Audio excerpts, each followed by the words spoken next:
ज्योतिष रतन केंद्र चैनल पर हमारे आप सभी प्रिय दर्शक गणों का बहुत बहुत हार्दिक स्वागत और अभिनंदन। प्रिय साथियों, मैं हूं आचार्य पंडित सर्वदानंद शर्मा। मेरी ओर से भी आप सभी को बहुत बहुत प्यार भरा नमस्कार। साथियों, आज की जो चर्चा का विषय है यह है मासिक राशिफल यानी कि मंथली राशिफल, जो कि मार्च 2025 के लिए है। और इस मार्च 2025 के मंथली राशिफल के द्वारा हम ये बात जानने की कोशिश करेंगे कि जो आप हमारे धनु लगन राशि के जातक हैं, जिनका कि सैजिटेरियस असेंडेंट बनता है, उनके लिए ये यानी कि मार्च 2025 कैसा रहने वाला है। वैसे तो देखिए, ग्रहों की स्थिति इस माह मैं ये नहीं कह सकता कि कुछ बहुत ज्यादा विशेष तौर पे कोई बहुत आपके लिए अनुकूल रहने वाली है, लेकिन कोई बात नहीं, ये तो बदलती रहती है ग्रहों की स्थिति। तो आज अच्छी है, कल अशुभ है, आज अशुभ है तो कल शुभ है। ये तो शुभ अशुभ रिजल्ट्स मिलते रहते हैं, लेकिन हाँ, इतना जरूर है कि ग्रहों के ही कारण हमारे जीवन में हमको अच्छे या बुरे परिणाम प्राप्त हुआ करते हैं। अगर ग्रहों की स्थिति आसमान में हमारे फेवर में है तो हमको अच्छे और शुभ परिणाम प्राप्त होते रहेंगे, और कहीं अगर ग्रहों की स्थिति में बदलाव आ गया और ग्रहों की स्थिति कमजोर हो गई या अशुभ योग बन गया ग्रहों के द्वारा, तो हमें फिर प्रतिकूल परिणामों को भी फेस अपने जीवन में करना पड़ता है। लेकिन साथियों, इसमें कोई परेशान होने की या कोई चिंतित होने की आवश्यकता बिल्कुल नहीं मैं समझता। क्यों? ये तो समय है, सुख दुख चलता रहता है जीवन में इन ग्रहों के आधार पर। लेकिन हमारे ज्योतिष शास्त्र में हमारे ऋषि महर्षियों ने भी बहुत सरल और आसान और अचूक उपाय भी दिए हैं इन अशुभ योगों को और अशुभ प्रभावों को कम करने के लिए और ग्रहों को शांत करने के लिए। अगर हम उनको पूरे शिद्दत से, पूरी श्रद्धा भाव से, निस्वार्थ भावना से अगर हम उनको करते हैं अपने जीवन में, तो हमें उसके बहुत सुखद परिणाम प्राप्त होते हैं। तो साथियों, यहाँ पर आपके साथ मासिक राशिफल की चर्चा कर रहे हैं, उससे पहले ग्रहों की स्थिति से भी आपको अवगत कराना चाहेंगे कि इस माह मार्च 2025 में ग्रहों की स्थिति किस प्रकार की रहने वाली है। तो हमारे ठीक पीछे स्क्रीन पर चार्ट डिस्प्ले हो रहा है। ये आप धनु लगन राशि के जातकों का ही चार्ट है आपके लिए, और इस चार्ट में हमने ग्रहों की स्थिति को बहुत ही स्पष्ट रूप से दर्शाया हुआ है। कौन सा ग्रह किस ग्रह के साथ अपने संबंध बना करके किस हाउस में, किस राशि में बैठा हुआ है। कुछ ग्रह ऐसे भी हैं जो अकेले ही बैठे हैं अपने, चाहे वो मित्र राशि हो या शत्रु राशि हो या अपनी स्वयं की राशि हो, तो वो तो अब आपको हम बताएंगे एक एक करके, सब पर डिस्कस होगा।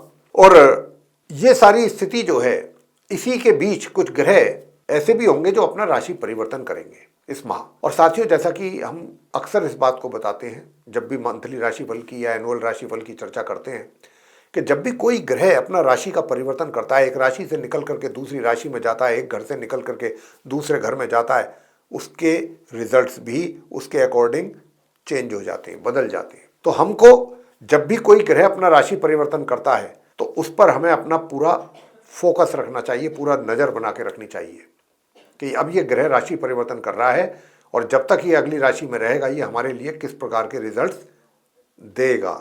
और साथियों, आज हम आपको जो ये बताने जा रहे हैं ग्रहों की स्थिति के विषय में, इसके बाद करेंगे चर्चा आपके साथ आपके मंथली राशिफल को लेकर के, और जानेंगे कि भाई प्रोफेशन के क्षेत्र में, करियर के क्षेत्र में, वर्क प्लेस से रिलेटेड किस प्रकार के रिजल्ट्स आपको मिलेंगे। दूसरा, धन की आगमन की स्थिति कैसी रहेगी, लाभ की स्थिति कैसी रहेगी आपके लिए, सुख सुविधाओं का कितना लाभ आप उठा पाएंगे, सुख सुविधाओं का। तीसरी बात, प्रेम संबंध अगर आपके हैं किसी के साथ, तो उन प्रेम संबंधों में से आपको क्या कुछ मिलने जा रहा है। चौथा पॉइंट रहेगा कि भाई अगर आप विवाहित हैं तो आपका वैवाहिक जीवन कैसा रहेगा। फिर उसके बाद पारिवारिक संबंधों पर आएंगे, पारिवारिक संबंध कैसे चलने वाले हैं आपके, फैमिली रिलेशंस मार्च 2025 में।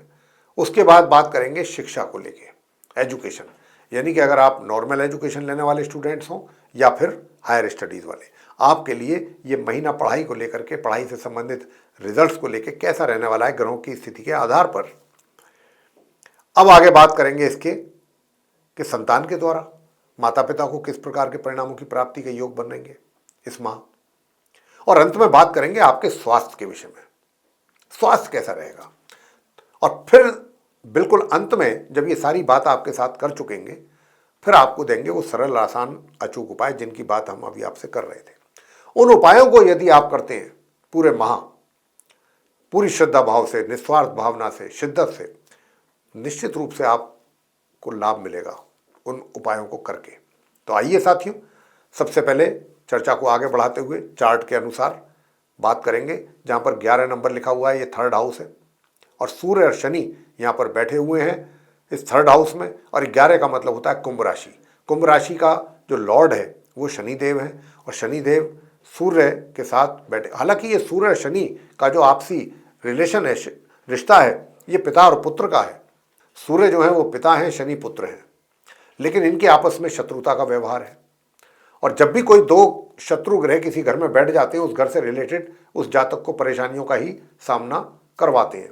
अब ये सूर्य और शनि यहाँ पर बैठे हुए हैं और एक दूसरे के परम शत्रु भी हैं। वो तो हम आगे बात करेंगे, बताएंगे आपको कि इनके क्या रिजल्ट्स रहेंगे। अभी तो हम ग्रहों की स्थिति से आपको अवगत करा रहे हैं। तो सूर्य यहाँ से अपना राशि परिवर्तन करके निकलेंगे। कब निकलेंगे? 14 मार्च को। शनि का साथ छोड़ेंगे, शत्रु राशि से निकलेंगे, शत्रु के घर से निकलेंगे और कहाँ जाएंगे? 4th हाउस में, चतुर्थ भाव में, जहाँ 12 नंबर लिखा है। 12 का मतलब होता है मीन राशि। मीन राशि के लॉर्ड हैं गुरु बृहस्पति और वो हैं सूर्य के मित्र। कहने को तो सूर्य अपने मित्र के घर में जा रहे हैं 4th हाउस में 14 मार्च को, जबकि वो माह के अंत तक 14 मार्च से लेकर के वहाँ बने रहेंगे। लेकिन वहाँ पहले से भी 3 ग्रह मौजूद हैं, राहु, बुध और शुक्र। अब सूर्य की राहु के साथ शत्रुता, राहु की सूर्य के साथ, सूर्य की शुक्र के साथ भी शत्रुता, बुध को सूर्य न्यूट्रल मानते हैं। ये स्थिति है और ये 3 की जगह चतुर्ग्रही योग बन जाएगा 14 मार्च से, जब सूर्य यहाँ आ जाएंगे।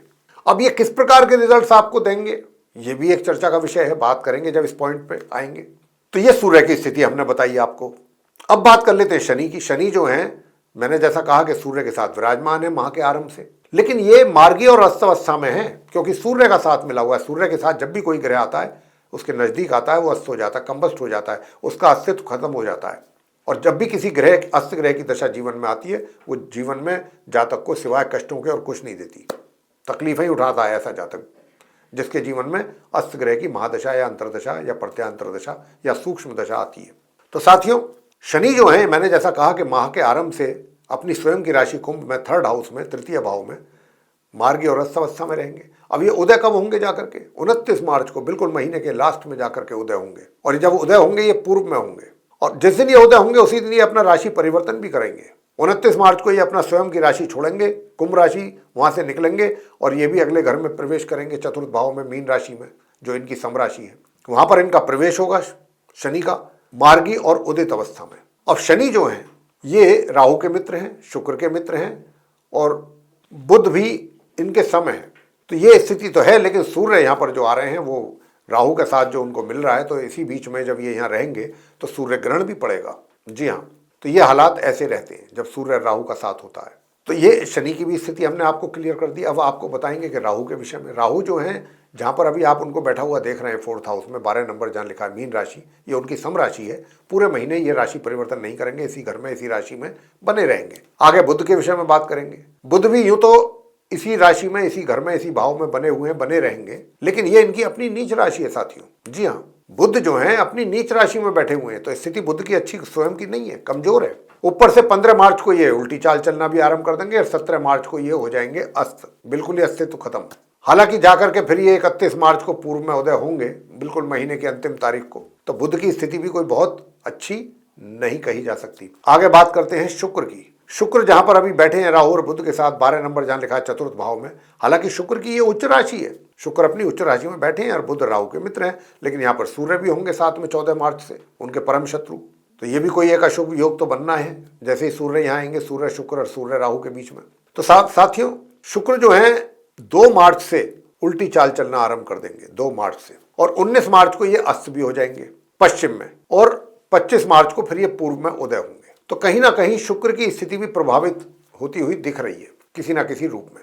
आगे बात करते हैं गुरु बृहस्पति की, जहां पर 2 नंबर लिखा है, ये वृषभ राशि है, शुक्र की राशि है, और बृहस्पति 6ठे भाव में बने हुए हैं अपनी शत्रु राशि वृषभ में, ये उनकी शत्रु राशि है गुरु बृहस्पति की। हालांकि स्वयं गुरु बृहस्पति अच्छी पोजीशन में, मार्गी और उदित अवस्था में, लेकिन शत्रु के घर में, 6ठे भाव में, और इसी प्रकार ये बने रहेंगे पूरे माह। आगे बात मंगल की करेंगे, जहाँ पर 3 नंबर लिखा है, ये 7th हाउस है, सप्तम भाव है, और मंगल यहाँ पर पूरे माह इसी प्रकार मार्गी और उदित अवस्था में बने हुए हैं। हालांकि ये जो राशि है मिथुन, बुध की राशि है, और ये राशि जो है मंगल की शत्रु राशि है, मंगल इसको अपना शत्रु मानते हैं। तो मंगल अपनी स्थिति तो उनकी अच्छी है, लेकिन बैठे शत्रु के घर में है, ये कह सकते हैं हम। अंत में बात करेंगे केतु ग्रह की, जहाँ पर 6 नंबर लिखा है, ये भी बुध की राशि है, कन्या, और ये केतु की समराशि है, 10म भाव है, और केतु भी इस राशि में बने हुए हैं, बने रहेंगे पूरे माह। तो ये स्थिति ग्रहों की बन रही है मार्च 2025 के लिए। अब इसके आधार पर आपका करियर कैसा रहेगा, आप कि धन की लाभ की स्थिति कैसी रहेगी आपके लिए, सुख सुविधाओं की स्थिति कैसी रहेगी आपके लिए, प्रेम संबंधों के हालात कैसे रहेंगे आपके लिए इस पूरे महीने मार्च में, वैवाहिक जीवन आपका कैसा चलेगा इस मार्च के महीने में धनु लगन राशि के जातकों का, पारिवारिक संबंध कैसे रहेंगे, अगर आप स्टूडेंट्स हैं, नॉर्मल एजुकेशन ले रहे हैं या हायर स्टडीज कर रहे हैं तो आपके लिए कैसे रिजल्ट्स आने की संभावना बनेगी इन ग्रहों के आधार पर, और इसके बाद संतान के द्वारा किस प्रकार के परिणामों की प्राप्ति माता पिता को उनके होगी, और अंत में बात करेंगे आपके हेल्थ को लेकर के, स्वास्थ्य को लेकर, और सबसे अंत में जब ये चर्चा कर लेंगे तो हम आपको देंगे कुछ सरल आसान अचूक उपाय, उनको आप कीजिएगा, अच्छे परिणाम प्राप्त होंगे आपको। तो साथियों आइए सबसे पहले बात करते हैं ग्रहों की स्थिति के आधार पर आपके करियर को लेकर, आपके वर्क प्लेस को लेकर। मैं आपसे इतना कह सकता हूं कि हाँ, आपको कोई ज्यादा विशेष परेशानी अपने करियर में उठानी नहीं पड़ेगी। थोड़ी बहुत छोटी मोटी परेशानियां आएंगी, वो आती रहेंगी जाती रहेंगी, लेकिन कार्य आपका चलता रहेगा और आप आगे की ओर बढ़ते रहेंगे। छोटी मोटी समस्याएं जरूर आपको फेस करनी पड़ेंगी, लेकिन फिर भी आपका कार्य चलता रहेगा और आप आगे निकलते रहेंगे अपने कार्यों में। तो अपने कार्यों को लेकर के और अपने वर्क प्लेस से रिलेटेड कोई ज़्यादा विशेष समस्या या ज़्यादा तनाव या टेंशन आपके लिए इस माह पर मार्च 2025 में रहने की संभावना बिल्कुल भी नहीं है। बात करेंगे धन के लाभ की, तो धन के लाभ में रुकावट या कमी इसके पूरे संकेत हैं, और मित्रों के सहयोग में भी कमी, बड़े भाई बहनों के भी प्यार और आशीर्वाद में कमी, ये इस बात का आपको ध्यान रखना है। उपाय अंत में देंगे, जो आप करेंगे तो अच्छा लाभ प्राप्त करेंगे। अगर मैं कहूं धन के संचय की बात, तो जब धन के लाभ में ही कमी दिख रही है, रुकावट बाधा दिख रही है, तो धन का संचय भी तो तभी होगा जब धन का एक आगमन होगा, धन का फ्लो बनेगा, आपके हाथों में धन दिखाई देगा, तभी तो कहीं इन्वेस्ट करेंगे। तो इन्वेस्टमेंट की भी स्थिति कमजोर ही लग रही है। बल्कि आपको इस बात का भी ध्यान रखना है कि जो भी आपका धन कोष है, जो भी जमा पूंजी आपने जमा किया है पैसा, वो विड्रॉ ना कर लें किसी छोटी मोटे कारण से। इस बात का ध्यान रखें। अगर आपने कर लिया तो उसको दोबारा से सेव करना आपके लिए मुश्किल भरा कार्य भी बनेगा। ये बात बहुत ध्यान देने योग्य है। सुख सुविधाओं की बात कर लेते हैं। सुख सुविधाओं का लाभ तो आपको मिलने की पूरी संभावना यहाँ दिख रही है। विशेष रूप से एक माह, मतलब माह के आरंभ से एक माह की 1 मार्च से 14 मार्च के बीच में काफ़ी स्थिति ठीक रहेगी। सुख सुविधाओं का लाभ आपको मिलता रहेगा, सामान्य से मध्यम उठाते रहेंगे आप। अब आगे बात करते हैं प्रेम की स्थिति को लेकर के, प्रेम संबंधों को लेके, लिव इन रिलेशन है या लव अफेयर हैं, ये हालात आपके धनु लगन राशि के जातकों के लिए कैसे रहेंगे इस माह। तो मैं आपको इतना ही कहना चाहूँगा प्रिय साथियों कि देखिए, ये मित्रता बनी रहेगी, इसमें कोई दो राह नहीं है, जरूर बनी रहेगी, लेकिन ये थोड़ा सा आपके ऊपर भी डिपेंड करेगा। और डिपेंड क्या करेगा, अब आप ये जानना चाहेंगे, थोड़ा अपने ऊपर भी आपके ये। हालांकि यहाँ पर मैं देख रहा हूँ कि ये जो रिलेशनशिप है आपके बीच में, आप दोनों के बीच में, जो आपका मेल या फीमेल जो भी मित्र है, एक अंडरस्टैंडिंग तो पहले से अच्छी बनी हुई है बेशक, लेकिन फिर भी कहीं ना किसी बात को लेकर के छोटी मोटी कमी रह सकती है आप दोनों के बीच में। हालांकि आप उन दोनों के दोनों उस जो भी इस तरीके की प्रॉब्लम होगी मिल करके उसको आराम से चाहेंगे तो उसको सॉर्ट आउट कर सकते हैं। कोई ज़्यादा विशेष परेशानी का सामना करना नहीं पड़ेगा। लेकिन हाँ, इतना मैं कहूँगा कि भाई थोड़ा सा अपने कानों पर भी ज़रा थोड़ा सा एक तरीके से इनको ऐसी बातें सुनने के लिए इनको यूज़ ना करें कि जिनसे आपका नुकसान हो या आपकी मित्रता पर कोई गलत प्रभाव पड़े। यानी कि आपको या आपके मित्र को अगर आप दोनों के अगेंस्ट कोई चढ़ाता है या कोई इंस्टिगेट करता है तो उस बातों पर बिल्कुल ध्यान ना दें, और वही एक कारण टेंशन का लगता है। औरों की बातों में ना आए, कहने का भाव ये है। सिर्फ और सिर्फ आप अपनी बात सुने, अपने मित्र की सुने, मित्र भी अपनी सुने और आपकी सुने, किसी थर्ड पर्सन की नहीं। क्योंकि यहाँ पर परिवार जो परिजन जो हैं उनकी ओर से भी कोई ना कोई टेंशन तनाव आपको मिल सकता है, चाहे वो आपके हों चाहे वो वैसे उनके हों। तो मित्रता आपकी वैसे ठीक चलती रहेगी, बस थोड़ा सा सूझबूझ से काम आपको लेना है। वैवाहिक संबंधों की अगर हम बात करें, वैवाहिक संबंध आपके कैसे रहेंगे। वैवाहिक संबंधों में थोड़ा सुखों में कमी है, थोड़ा टेंशन तनाव की भी यहाँ पर संभावना अच्छी बन रही है। थोड़ा क्रोध की मात्रा भी अधिक रहने के कारण आपका जो अपने स्पाउस के साथ, अपने जीवन साथी के साथ कुछ आर्गूमेंट्स भी हो सकते हैं, कहा सुनी के भी चांसेस हैं। लेकिन अगर आप इन बातों पर गौर करेंगे, ध्यान देंगे, तो ये चीज़ों को भी आप कंट्रोल आसानी से कर सकते हैं अगर आप चाहेंगे। ये सब कुछ आप पर निर्भर करेगा। कि आप अपने जीवन साथी के साथ किस प्रकार के रिलेशन चाहते हैं। पार्टनरशिप में भी अगर आप कार्य कर रहे हैं, वहां पर भी इसी प्रकार के हालात रहेंगे। पार्टनर के साथ भी कटुता का अनुभव आपको होगा, आपके और उसके बीच में।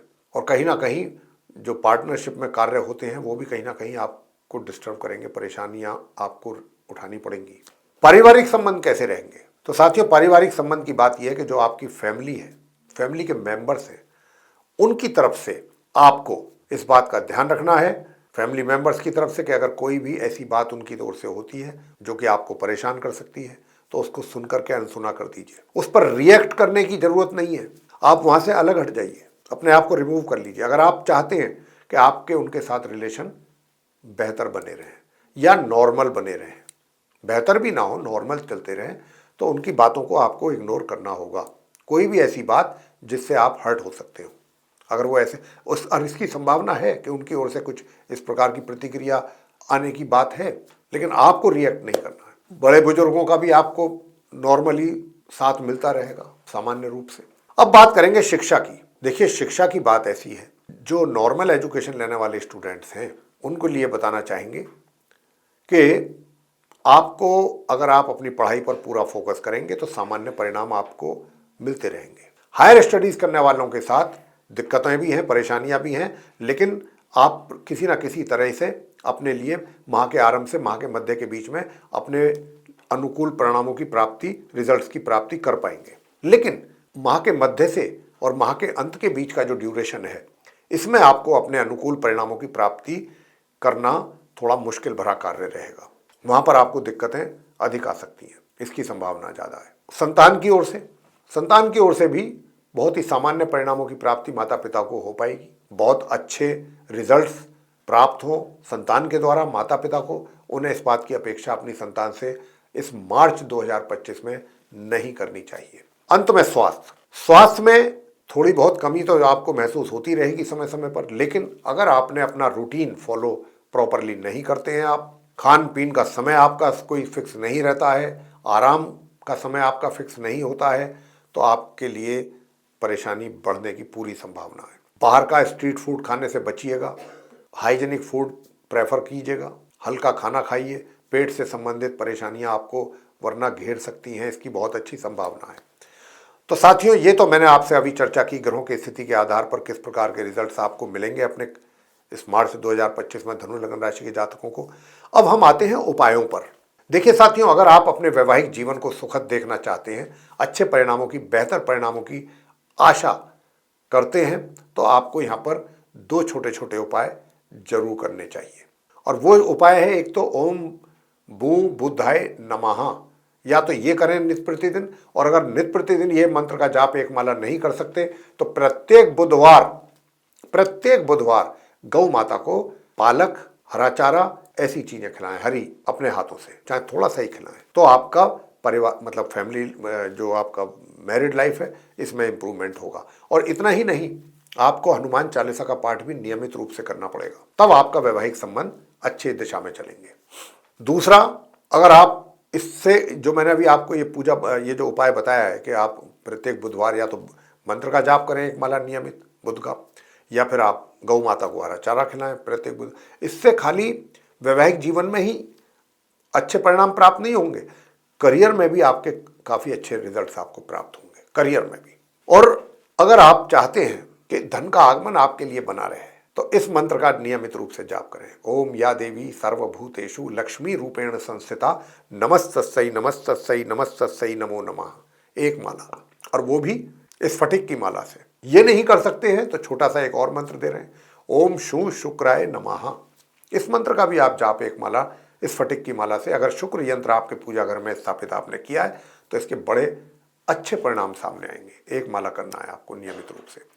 और सूर्य देव को जल देना बिल्कुल ना भूलें, प्रातःकाल तांबे के पात्र से पूरे माह, ये आपके लिए परम आवश्यक है। अगर आप चाहते हैं कि भाग्य का सपोर्ट आपको मिलता रहे, पराक्रम आपका सही बना रहे, हायर स्टडीज वाले स्टूडेंट्स को भी अच्छे परिणामों की प्राप्ति होती रहे, तो भाई ये तो आप जरूर करें। और ओम ह्राम ह्रीम ह्रोम सह सूर्याय नमः 108 बार उसका भी जाप उसी समय करें। देखिए फिर कितने अच्छे बेहतर परिणाम आपको प्राप्त होते हैं। और लाल चंदन का भी तिलक नियमित रूप से लगाइए अपने मस्तिष्क पर, गुड़ खा करके घर से निकलिए। तो ये सब काम कीजिए, छोटे छोटी चीज़ें हैं, बहुत अच्छे रिजल्ट्स आपको मिलेंगे, सुकून मिलेगा, शांति मिलेगी। तो प्रिय साथियों, ये था हमारे आप धनु लग्न राशि के जातकों का मंथली राशिफल मार्च 2025 का। अगर आपको ये पसंद आया है तो आप इस वीडियो को लाइक जरूर करें, और अगर अभी तक आपने हमारा चैनल सब्सक्राइब नहीं किया है तो चैनल को भी सब्सक्राइब जरूर कर लें। अधिक से अधिक मात्रा में वीडियो शेयर करें दूसरे लोगों के साथ, ताकि वे लोग भी इस जानकारी का अच्छा लाभ प्राप्त कर सकें। और अगर आप चाहते हैं कि आने वाले दिनों में जो भी वीडियोस हमारे एस्ट्रोलॉजी के टॉपिक पर बनते हैं वे सभी आप तक पहुंचें और आप उनका भी लाभ समय पर उठा सकें, तो फिर आपको बेल आइकन जरूर प्रेस करना चाहिए। इसी के साथ अब हम अपने आप सभी जो प्रिय दर्शकगण हैं उनसे इजाज़त चाहेंगे। तो आप सभी का सहृदय बहुत बहुत धन्यवाद। जय माता दी।